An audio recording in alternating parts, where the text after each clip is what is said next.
about Dr. Tharoor's work and his contributions to public service and even to international institutions, apart from many other things that includes his scholastic and literary activities. So, to just brief Dr. Tharoor a bit, this is part of a one-day seminar that we had discussing variety of issues in relation to states on matters pertaining to elections, representation, and accountability. So we have a group of Stanford law students visiting us to sort of do a joint course, a field study covering the executive, legislature, and judiciary, and as part of which we had this one-day seminar today. And I must say, on behalf of Jindal University and as well as Stanford University, it could not have been better by ending the day by having this interactive session with Dr. Shashi Tharoor. So the plan for this particular evening is that we are going to keep it very short in terms of our speeches, but Dr. Shashi Tharoor will briefly reflect on some issues in relation to India and democracy for about 10 minutes, followed by an interactive session for about 20 to 25 minutes, where you're all free to make some observations or raise some questions. But before that, I wanted to invite Professor Nate Persili to say a few words, and then we will take it further from that. Nate, over to you. Everyone from OP Jindal, it's been quite a day and a week for us here. As I said at the conference today, no one has ever said that my voice is too low. I guess I'm today that we are sort of overwhelmed by your generosity, and we continue to be overwhelmed by it. I don't think I've ever been in a situation where we've had so much, so many experiences, so many visits, so much intellectual engagement in just 4 days. And in addition to thanking OP Jindal and Raj Kumar and Sridhar Patnaik, Dr. Tharoor, this is truly amazing. Thank you for having us over here. I walked in and I said, "Who's getting married? Do you have certain plans for us that we're not aware of?" So the students, the students are excited to be here. It's really an honor to have dinner with you and to see your beautiful home. It really does cap off an incredible week for us. We look forward to hearing what you have to say, and thank you to everybody who made this day possible, including all of the OP Jindal students who are here. It's a thrill that we could also have an opportunity for our students to spend some time with you, to hear the inside scoop on OP Jindal and what's happening at your university. So thank you so much, all of you, for everything you did to make this so successful. Request Professor Raj Kumar to come into his home and to invite us here to have this interactive session. All I can say is that Dr. Shashi Tharoor is one of the most extraordinary individuals of our time. He's been a great source of inspiration for many of us. I have known him as a student at Harvard in 1999 when I met him for the first time. And since then, he has been personally a great source of inspiration for me. And I had the opportunity to discuss about the idea of creating the university, the story that I told you yesterday, long before I knew the existence of Mr. Jindal. So Shashi has been part of my journey for a very long time, and he has seen it all. But I want to also make it a point to read his extraordinary bio so that some of you who may not know about his life should know it. So Shashi is an author, politician, and former international civil servant. Dr. Tharoor straddles several worlds of experience. Currently, he is on a second-term member of the Lok Sabha, which is the lower house of the parliament, which is an elected representative representing the Thiruvananthapuram constituency in South India in the state of Kerala, and also chairman of the Parliamentary Standing Committee on External Affairs. He has previously served as the Minister of State for Human Resource Development and Minister of State for External Affairs in the Government of India. During his nearly 3-decade-long prior career at the United Nations, he served as a peacekeeper, refugee worker, and administrator at the highest levels, serving as Under Secretary General during Kofi Annan's leadership of the United Nations. Dr. Tharoor is also an award-winning author of 16 books of both fiction as well as non-fiction. Born in London in 1956, Dr. Tharoor was educated in India and the United States, completing a PhD in 1978 at the Fletcher School of Diplomacy at the Tufts University at the age of 22. While there, he received the Robert B. Stewart Prize for Best Student and also helped found and serve the first edition of the Fletcher Forum of International Affairs as the founding editor, a journal now in its 39th year. Dr. Tharoor was also awarded an honorary D.Litt by the University of Puget-Sound and a doctorate honoris causa in history by the University of Bucharest.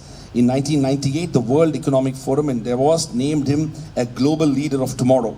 He is also a recipient of several awards that include a Commonwealth Writers' Prize and the Pravasi Bharatiya Samman, which is India's highest honor for overseas nationals. In 2012, the King of Spain awarded him the Encomienda de la Real Order, which is obviously a distinctive honor from Spain. Among numerous other awards are one for the New Age Politician of the Year from India's leading TV media organization, NDTV, the Hakim Kansur Award for National Integration, and the Priyadarshini Award for Excellence in Diplomacy.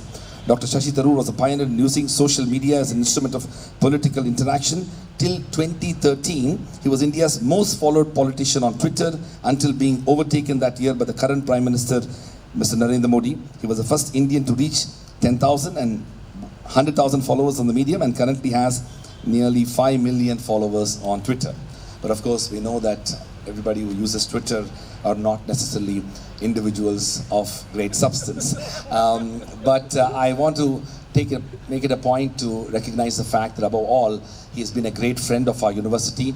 This is probably the 16th event that Dr. Shashi Tharoor has kindly accepted to be part of. He has visited our campus multiple times. He has inspired our faculty, students, staff, and he has never ever said no to us. So I am really grateful to him for accepting to do this. Now I invite Dr. Shashi Tharoor to briefly talk about India and then of course have this as an interactive session. Shashi.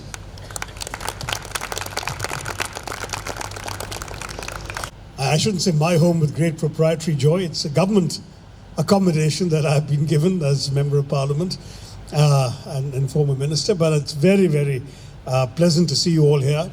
I hope we've kept the mosquitoes away, but if not, yeah, you're surviving, all of you, American visitors. I think they have a particular fondness for foreign blood. They don't get enough of it here, so I'm sorry, but fortify yourselves adequately with alternative nourishment and maybe you'll ward off the mosquitoes. I do want to thank Raj for the very generous and kind words. Far too kind, but then as he says, I don't know how to say no to him. So ever since I've met him at Harvard when he was a Rhodes Scholar, way back in, you had been a Rhodes Scholar, but he was a Harvard Scholar back in 1999. I have watched him grow and flourish, establish this university, and take it to really quite unprecedented heights in India. But the problem is then he keeps on doing events. So this morning I inaugurated an India-Israel conference. He wasn't even there because his university has grown too large for him now. But at least when it comes to a priority like students from Stanford having dinner at my home, he did find the time to be here. Good to have you here, Raj. And good to have you all here, students. I really wanted just a conversation with all of you and an opportunity to respond to what's on your mind. I gather you've been here a few days. You've already heard a lot about India. You've probably seen and absorbed a bit about India, and you probably have your own thoughts and questions anyway. So I didn't really want to inflict a long lecture on you. But Raj said, 10 minutes, which is about the same length as his introduction. So I should probably give you those 10 minutes in an abbreviated form. And then really I'm more interested in seeing what's on your mind and seeing how I can relate to that, and whether it's about my own personal experience or ideas that I've tried to advocate in my life as a writer and in my relatively short career as an Indian politician. I'm very happy to explain and defend those ideas to you. But very simply, Indian democracy.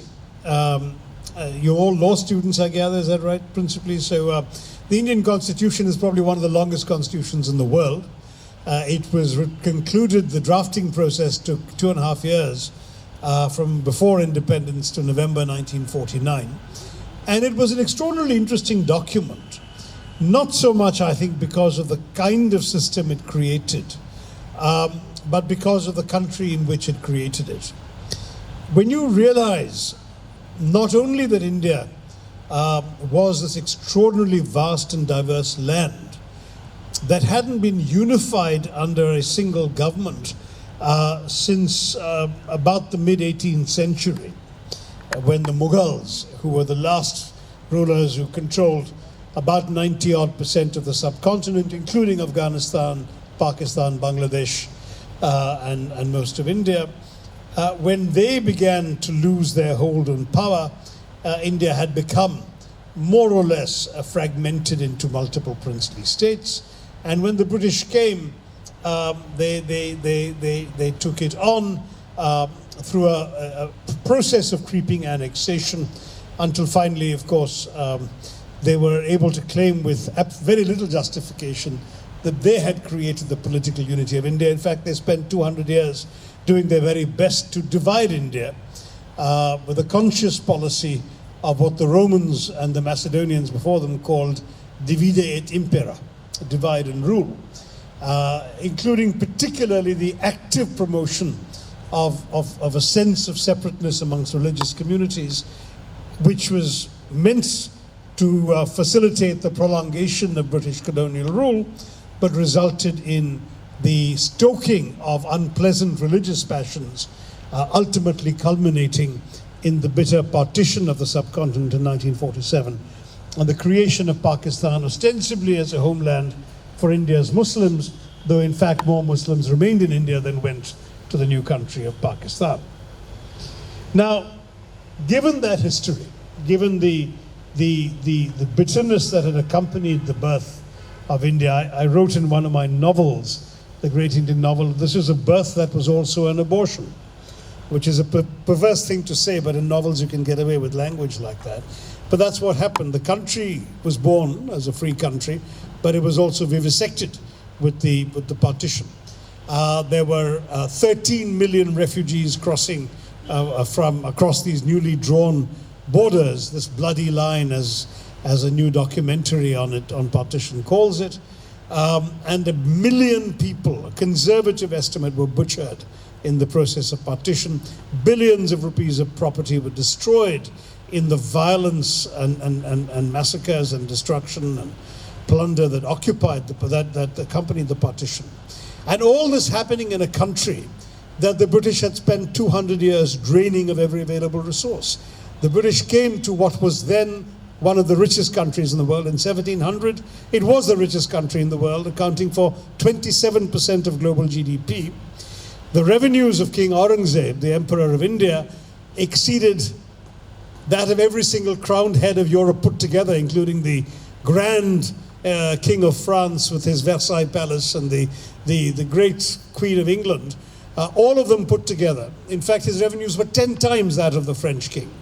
That was how rich the country was. And the British came here, looted it systematically, and through 200 years of pillage and plunder, reduced it to a poster child for poverty, disease, suffering, and pathetic conditions. So the British had left this incredibly poor country, which had an economic growth rate under Britain of less than 0.01% a year, which had a life expectancy under Britain of 27, which had a literacy rate of 17%. By the way, worse for women, because only 8% of women could read and write when the British left, since they had no interest in spending any money on education of Indians. And a country which had had systematically its resources extracted and sent off to finance Britain's industrial revolution, while Britain had destroyed the thriving industries that India had at the beginning of the 18th century. So given that condition, and given the fact that the British, in order to perpetuate their rule, had deliberately created limited franchise when they grudgingly started holding elections in this country, so that in the first such free elections of 1923, only 1 out of every 250 Indians could vote. And even the last elections under British rule, the elections that sanctified partition, you had property qualifications and literacy qualifications that kept the electorate to below 20% of the Indian population. Despite that, India decided to become a democracy. 2.5 years of constitution making, created a parliamentary democracy, created various constitutional freedoms, wrote in a Bill of Rights, wrote in various charter freedoms, and at the same time tried to promote the transformation of this backward, poor, diseased and illiterate society through democratic and constitutional means. It is one of the most remarkable experiments in the history of democracy. And I must say that's what makes the story of India and Indian democracy and Indian constitutionalism so much worth studying.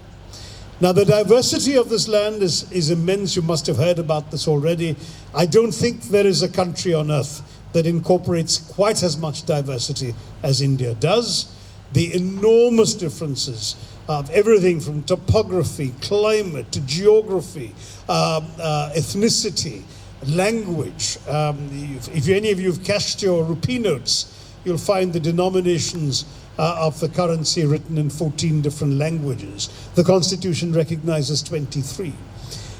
You've got all of this, but Indian democracy rests on the premise that you can transcend differences of caste, of creed, of color, of culture, of cuisine, of conviction, of costume and custom, and still rally around a consensus. And that consensus is around the simple democratic principle that in a large and diverse country like ours, you don't really need to agree on everything all the time, as long as you agree on the ground rules of how you will disagree. And that's how we've managed to hold together a country that for at least 20 years after independence, Western observers, journalists and political scientists confidently predicted would disintegrate. In fact, I wish I had kept a clipping of the 1967 article by the London Times correspondent Neville Maxwell saying confidently, this will be India's last election as a united country. Boy, is he wrong. We're heading out to the 70th anniversary of India's independence in August of this year. And it's a country that's more united than ever before, and yet politically more fractious than ever before. One would argue even more divided, because politicians discovered in the course of democracy the attractions of identity politics, started advocating a politics of vote for me because I'm like you, so vote for me because of my caste, vote for me because of my religion, vote for me because of my language, vote for me because of where I'm from, rather than what I believe in, what principles I'm advocating. Again, a legacy of Britain's divide and rule, which had succeeded too well. And despite that, we have gradually witnessed in Indian democracy a transition from the politics of identity to the politics of performance. Yes, it's still true that very often when you cast your vote, you vote your caste. But you're getting beyond that now. And you're getting beyond that because people are saying, if indeed you want my vote, what are you going to deliver for me in return? Just one little bit of snippet for the Americans here. In the US House of Representatives, the re-election rate is 92%. In the last 30 years, if you take the elections, I beg your pardon, 92% of the House of Representatives gets re-elected. If you look at India's lower house, the house that I belong to, in the last 25 years, the re-election rate has been 26%. So the voters are incredibly demanding, and they change their minds every 5 years, and it becomes a particular challenge to work for change in the midst of all this at a time when a majority of your voters lives on less than $2 a day, and you're trying to bring about far-reaching changes in this society. We have made progress in all those indicators I gave you. Our life expectancy is now reaching the biblical 70. I think we're 69.5. We have reached a literacy rate of 70-odd%. That's because men have reached 84%. Women are still at 66.5, but they're getting better, and the gap is narrowing. Disease is down, maternal health issues are better, life expectancy, as I said, has gone up. All of these things have created in India that, despite all these enormous odds, through its democracy and with its democratic constitution, has managed to make significant progress and become one of the fastest growing major economies in the world, pulling people out of poverty every year and trying to transform itself, to say it for the third time or the fourth time, through democratic means. That's, I think, what makes India exciting and interesting. I'm very happy you're all here to look at it, learn from it, study it, and take back a little bit of it with you.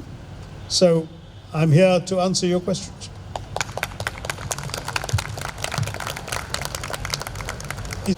Sort of a consistent trajectory of democracy over time, that the world would be getting more democratic, that the democracies themselves would be getting more democratic. Needless to say, American democracy is under stress. You talked about Indian and around the world that democracy seems to be under assault a little bit. I was wondering if you could sort of reflect, not just in terms of what's happening in India, but you have such extensive international experience as a diplomat and the like. If you could just talk a little bit about how to cope with what's happening, or what you're seeing around the world, given your sort of breadth of experience and where you think things are going. Right. I think there's a danger that we might overgeneralize. One important respect that there's a lot of indications that there's a particular kind of politician on the rise who departs from what one might call the liberal democratic consensus of the post-World War II years.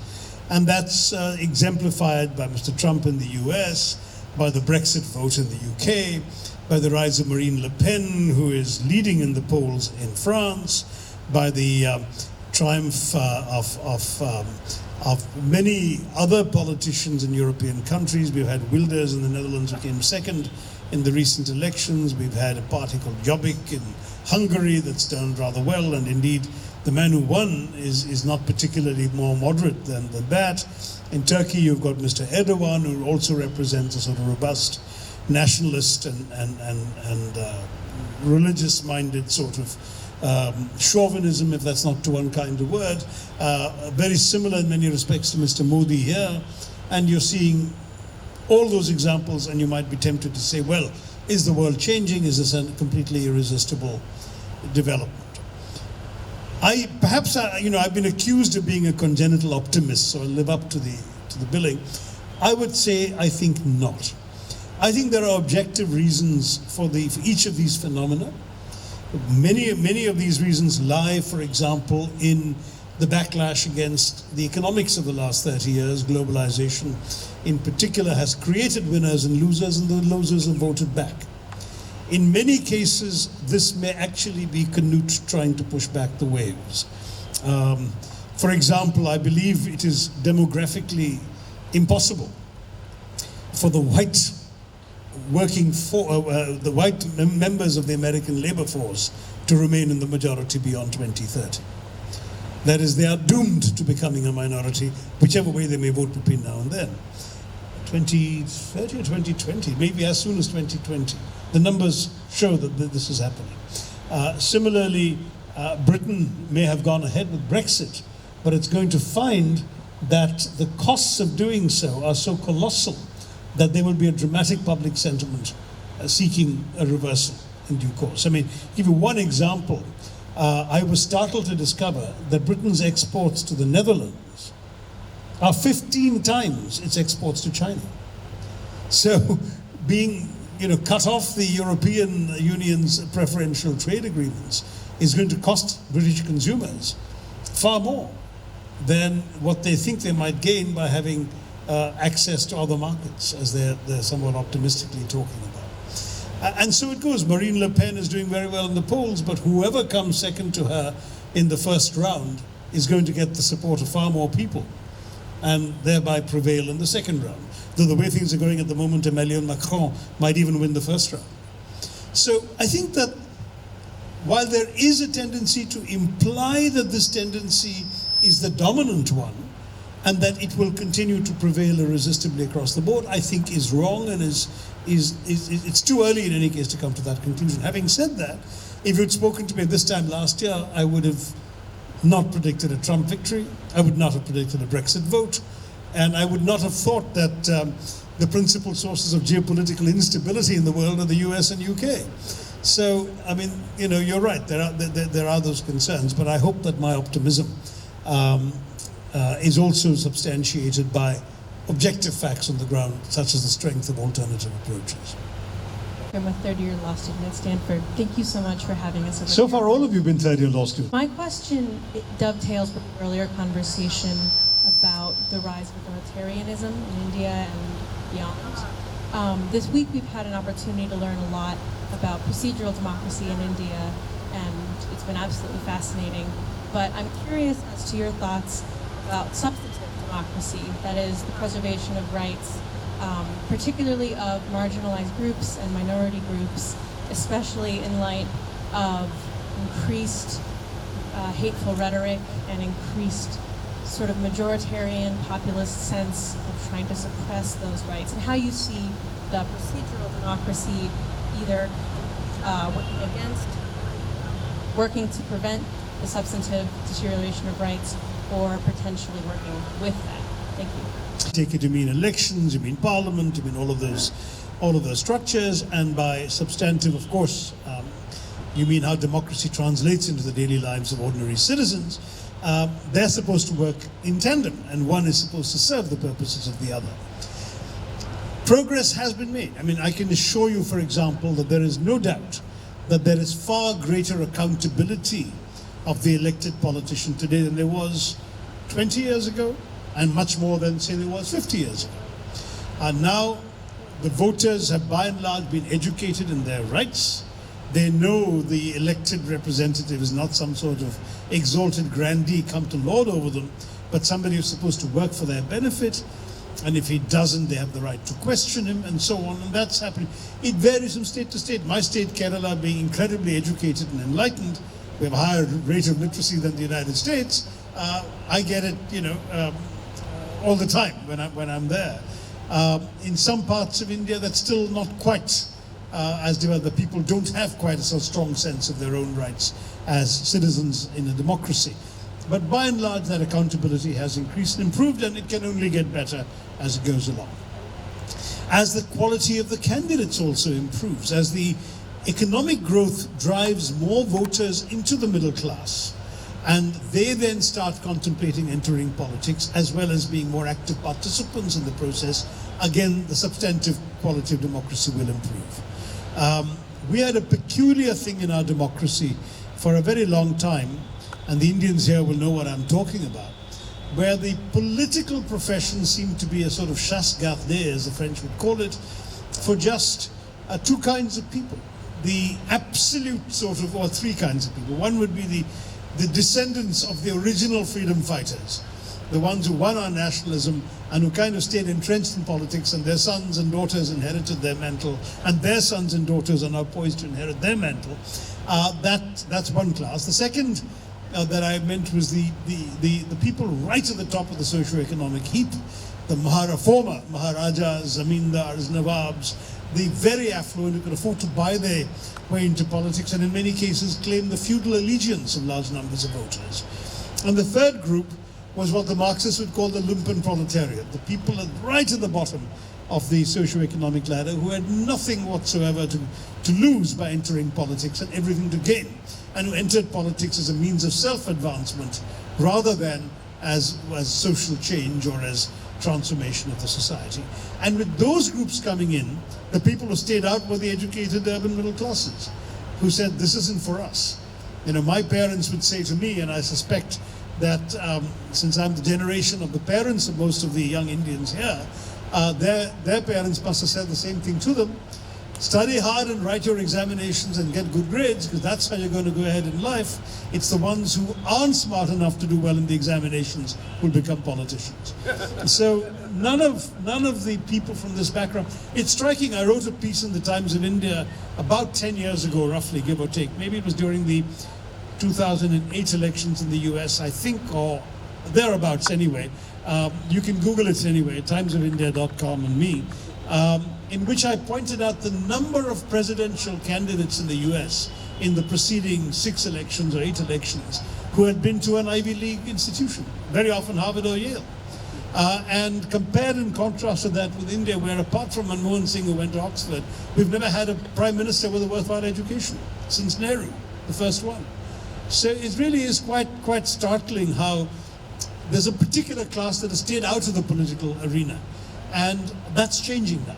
So what's happening is if you take that first category I described, the descendants of the original politicians, the descendants are very unlike their ancestors now because they've actually had a good education. Often they've been sent off to places like Stanford and Wharton and Yale and Harvard. Some of them have even worked a year or two abroad before coming back to India and then entered politics and tried to claim their fathers' and grandfathers' mantle. It is still dynastic democracy, as it has been disparagingly called, but it's of a different quality of dynast because you're seeing somebody who really has the kind of education and sensibility to bring about meaningful change and to operate the levers of substantive democracy and not merely a procedural democracy.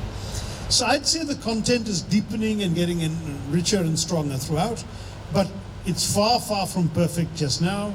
But there are certainly lots of examples of venality, corruption, oppression, abuse of power, of police behaving in arbitrary fashion, of judges who perhaps have given distorted judgments because of incentives that have nothing to do with the law.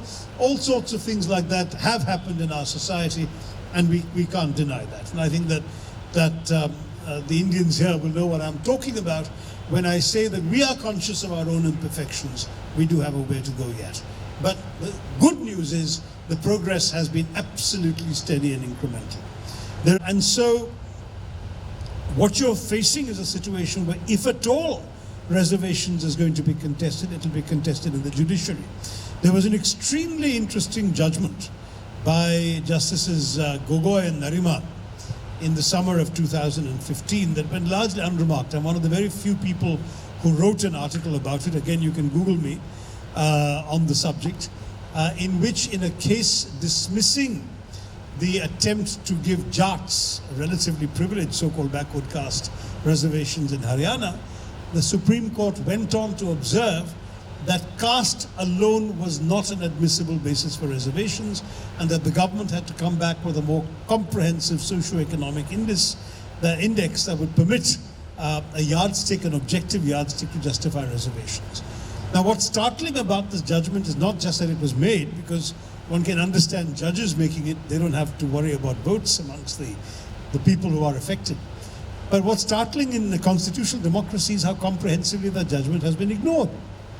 The government has remained with caste-based reservations. It has absolutely failed to heed this injunction to come back with a more comprehensive social, and nobody has done anything about it. The very activist Supreme Court hasn't woken up and said, you have ignored our judgment for a year and a half. Kindly, within the following deadline, come back with a new reservation scheme. Because I think maybe they themselves have been a bit taken aback by their own boldness. In any case, it was a two-judge bench. And this may be a far-reaching enough issue to deserve a larger bench. So there are all of these questions which are yet to be resolved.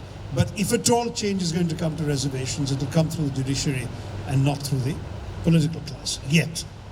I know that within my own party there's been some restiveness on this, and some people have advocated at least a debate on reservations. That debate hasn't happened. And something makes me doubt that it's going to happen very quickly.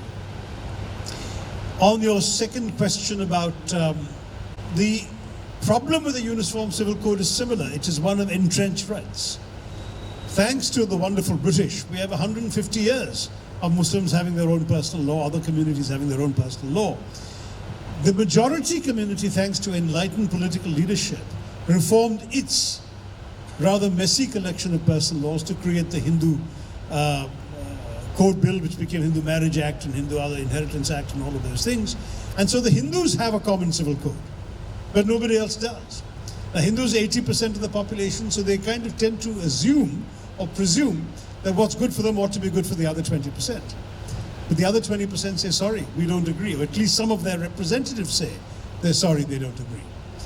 We don't have in our constitution a provision for a referendum that would ask these minority groups if they want a common civil code. Maybe some Muslim women today would prefer a common civil code rather than the Sharia law that enables them to be divorced by SMS, as now happens in some places in the Muslim community. But the fact is that right now, the political opinion of the minority communities is that this privilege of having their own personal laws cannot be taken away by the state. And the state, even with a majoritarian party in power today, has been so far disinclined to tamper with it.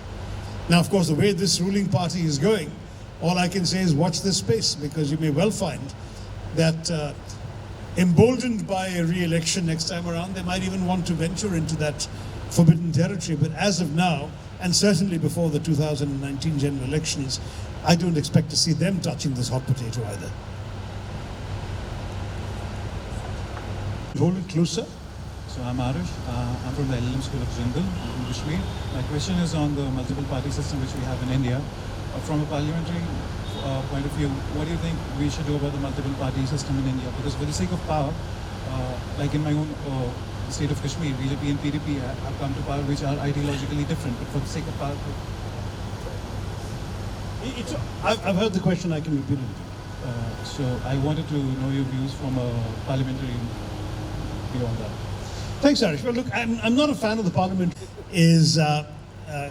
Has been given by the magazine Concern the title, Shall We Call the President? If you Google my name and Shall We Call the President, you'll get the article from December 2011 or thereabouts, which makes a rather passionate case for the presidential system as opposed to the parliamentary system. The problem is not with multiple parties. I actually think multiple parties are inevitable in a diverse democracy, because people will organize themselves on all sorts of bases.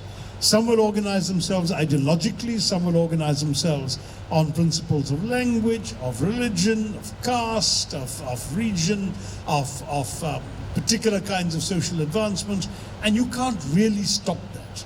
Some will organize themselves basically on ego. I mean, the PDP in Kashmir, as you know perfectly well, was made up of people who were actually part of the Congress party in Kashmir and who split off from it to start their own party, so they could call the shots themselves rather than have somebody sitting in Delhi calling the shots for them. And that'll happen. They're entitled. What is the ideological difference between the Congress party and the YSR Congress in Andhra Pradesh, or the Trinamool Congress in Bengal, or the Nationalist Congress in Maharashtra? None. I mean, these are all basically offshoots of the same set of convictions and ideologies. It's simply that there are leaders who grew too big, in their view anyway, to be part of a larger party structure. Now, all of that, I think, guarantees you multiple parties. I don't think the Americans perhaps have the numbers, but we have something like 880 odd parties recognized by the Election Commission, and 36 currently represented in the parliament. That is, in the lower house of parliament, people from 36 different parties have been elected to our 545 seats. And that's not counting the independents and the quote-unquote nominated members who don't necessarily represent any party at all. Now, that's unavoidable. What is, I think, avoidable is that we follow the British perversity of electing a legislature in order to form the executive. That, to my mind, is the worst of both worlds. It might work in a tiny island nation like England. It certainly makes very little sense in our country. Our legislators are, for the most part, unqualified to legislate. They're uninterested in legislation, or what they basically run for election for is to get into government. They have not run to be legislators. They've run to form the executive. If they join the majority, their entire interest is in getting one of the positions the majority can offer them as minister, or some of the other opportunities for patronage that come from being part of the ruling party. If they don't get a position in the ruling party, very often they have very little interest in the proceedings, and you find that's why the easy and lazy resort to disruption of parliament, which is a kind of. So I've made a number of arguments, and you should read them, or if you prefer to listen, there's YouTube speeches I've made on the subject of the system. Basically, I believe that a directly elected chief executive at all levels, not just the president of the center, but also directly elected chief executives of the states, of the cities, of the villages. I mean, it's absurd, for example, that our mayor has absolutely no clout in any Indian city. Absolutely zero. He's a glorified chairman of a powerless committee. And whereas even in a non-democracy like China, you go and talk to a mayor and say, hey, I want to start a business manufacturing widgets. I need this much land, this much water, this many workers, this kind of permission, or this kind of road of access to the port or the airport or whatever. The mayor can deliver every one of those things with one stroke of his pen. In India, the mayor will look at you with a polite smile and say, how interesting, let me know when you've got started, because he can't deliver a single one of those things. And he presides over a municipal committee of people who also can't deliver any of those things. And the real budgetary clout is exercised by an unelected bureaucrat, the municipal commissioner. It's a hopeless system that we got saddled with the British. And unfortunately, the politics of exclusion practiced during colonialism has meant that our nationalists fought for that which they were excluded from. So since the system they knew is what the British denied to them, they wanted to establish that system when they got freedom. Big mistake. I think we should have listened to the wisdom of others who had tried other systems. In the case of the American presidential system, its biggest weakness is precisely the lack of a multi-party system. Its biggest weakness is that a two-party system with the ever-present risk that one party produces the president, another party has a majority in Congress, and the two get into gridlock, which we've seen a lot of in the last 20 years. But in India, that'll never happen, because you'll have 35 parties in parliament, and all the president has to do to get his or her legislative program through is to create issue-based coalitions on different issues. So if his or her party doesn't have a majority, it doesn't matter. They go to create one set of coalition on a particular issue that appeals to some parties, and another issue they'll go to another set of parties and create it. It'll call for actually a more accountable executive, because the legislature will really have the power to hold them to account by withholding their votes. But at the same time, the executive would not be vulnerable to being turfed out of office by the lowest common denominator in an electoral coalition, which was the ever-present threat for 25 years until the last election gave the present ruling party a majority. So that's my rather long-winded answer to your short question. But I do think that the parliamentary system really doesn't serve us well. Of course, nobody in the political class agrees with me, not one person. And my views will not prevail. But that doesn't prevent me airing them, at least to make people like you in the younger generation think about it.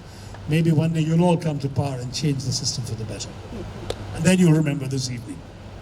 Shashi, I'm an LLM candidate at Jindal Global Law School. So my question is relating with the private member bill regarding traditional knowledge that you are going to introduce in the parliament. So do you think that we will be able to create a system of knowledge commons where the traditional knowledge holders, which are mostly tribals, will be able to democratically contest for their rights against big pharmaceuticals or big corporate houses who have been lobbying for a lower or a weak IP regime? That's it. I'm one of the students from Stanford. I'm a second year.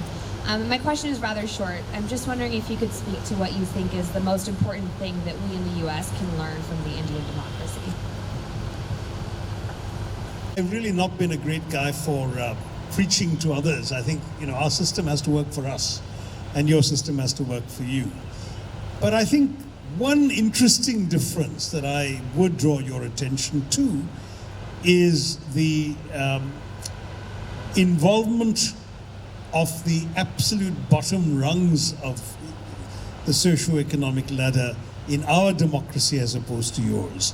One of the things that's absolutely striking, Kristen, is that except for until the elections that featured Barack Obama in 2008 and 2012, the highest turnout in Harlem in any presidential poll in the last 50 years before that was 23%. The poor don't vote. It's a middle class and upper middle class hobby politics in your country. In our country, the poor turn out in extraordinary numbers. The participation in the electoral system of the poorest of the poor is absolutely staggering. They're the ones who are willing to spend 4 hours in the hot sun queuing up to vote, which the elite will rarely bother to, largely because the elite knows they're outnumbered. In every single Lok Sabha constituency in the country, a majority of the voters lives on less than $2 a day. Every single constituency, even Bombay and Delhi. So they're the ones whose voice matters, and they vote because they believe the system gives them some control over who's going to have the opportunity to muck about with their destiny. And I think it's a shame that the US doesn't allow that. In fact, the US goes to the other extreme, as you know, by disbarring a lot of people from voting. People who didn't register on time, people who are felons, people who have ever had a criminal conviction. In India, criminal conviction is not only no bar from voting, it's not even a bar for holding office. So that goes back to the days when it was a badge of honor to have been in a British jail. But now, 70 years later, pretty much everybody with a criminal conviction is a crook. So there's a good argument for not letting them actually contest, but that's another story. However, everyone gets to vote, and I think that's maybe one thing you could learn from us. As far as the traditional knowledge bill is concerned, I really can give you a short question, because what you said is exactly what the bill is about. It's meant to preserve the rights of those who have developed over the millennia traditional knowledge that actually saves lives, transforms fortunes in many, many ways. The wellness theories of ancient India, for example, which suddenly are being appropriated, as you say, by clever, slick companies that are doing things like putting patents on turmeric and so on, which have been used in a traditional way by not just tribals. In the case of turmeric, pretty much every Indian housewife or mother has known how to use it as an antiseptic. The fact is that suddenly these things are coming under other people's patent regimes, and it's wrong. So the mere fact that this is traditional knowledge rather than copyrighted invention shouldn't keep it outside the purview of intellectual property protection. And my bill would actually allow traditional knowledge communities as well as individuals to be able to hold the rights to develop and exploit as necessary their traditional knowledge without having it poached by some people. There's a fellow in America who's patented yoga. I mean, yoga was invented 3,000 years ago. Millions of people in India practice it. I mean, who is this fellow to go off and put a patent on it? And therefore, theoretically, he can sue every yoga practitioner in India. He won't, of course. He's doing it to protect his money in America. But I'm just saying, if tomorrow an Indian yogi went off to America and offered an alternative, this guy's got a patent on yoga. It's absurd, but this sort of thing ought to be resisted, and India should not only protect it at home to begin with, but should advocate a deeper understanding and protection of it internationally as well, through bodies like the World Intellectual Property Organization, where the issue of traditional knowledge protection has finally begun to surface. So there's a lot that can be done, and mine is a contribution in that direction. Thank you very much. You delight listening to you as always, and a great way to end the day. So before we break for dinner, I would request Professor Rajkumar to say a few words, and would also request Nate and Ben to join us in felicitating Dr. Tharoor. Well, thank you so much, Shashi, for that. It's extraordinary. I told some of our students, particularly from Stanford, that they should look up on that Oxford Union debate, and I understand many of them have. And you should also buy that book, which is entitled The Era of Darkness, An Era of Darkness, the British rule in India. Thank you so much, and I now call upon both my colleagues from Stanford to formally present a token of appreciation from Stanford to you. This is a bag of gifts from Stanford, so thank you very much. Makes a change from Elephant. Okay. For my elephantine answers. But I do see that they do have Six. Okay, right. So now I have to say this. This is the new edition of the scarf for the 6th School of Oh, it Journalism. has my name on it. Yeah, Oh, that's not true of the other stuff. and also which has the 6th school, the journalism school's color as well. So. All right.